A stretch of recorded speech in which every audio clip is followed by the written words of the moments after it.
I want us to come back to the book of Acts chapter 10 and listen to the words of Cornelius. He speaks to Peter.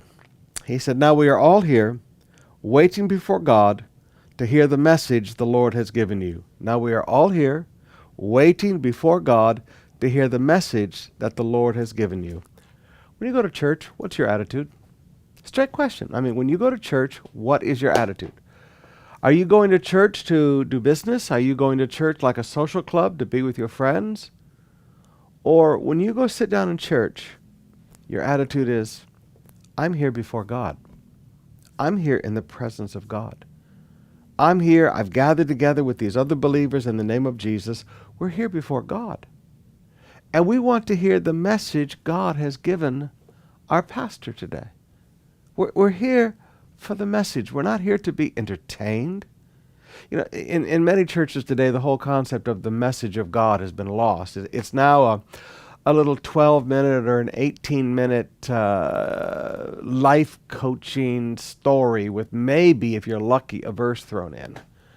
But the concept of hearing a message from God has been lost in the world today, at least in much of the church world today. I want to challenge you. When you go to church, watch your heart. You're not there to see your friends. You're not there to mess around with artistas. Leave them alone. Let them enjoy Jesus too. You're not there to try to make business contacts to sell your Avita project. You're there before God. And secondly, you're there to hear a message from God. You're there to hear something from God for you.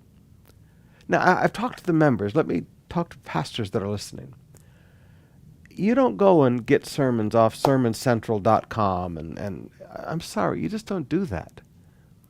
You pray and you study all week so that when you stand before what my grandpa used to call the holy desk, a pulpit, when you stand in the pulpit, you're not there to tell stories and to make jokes. You're there to give people a message from God that will make a difference in their life.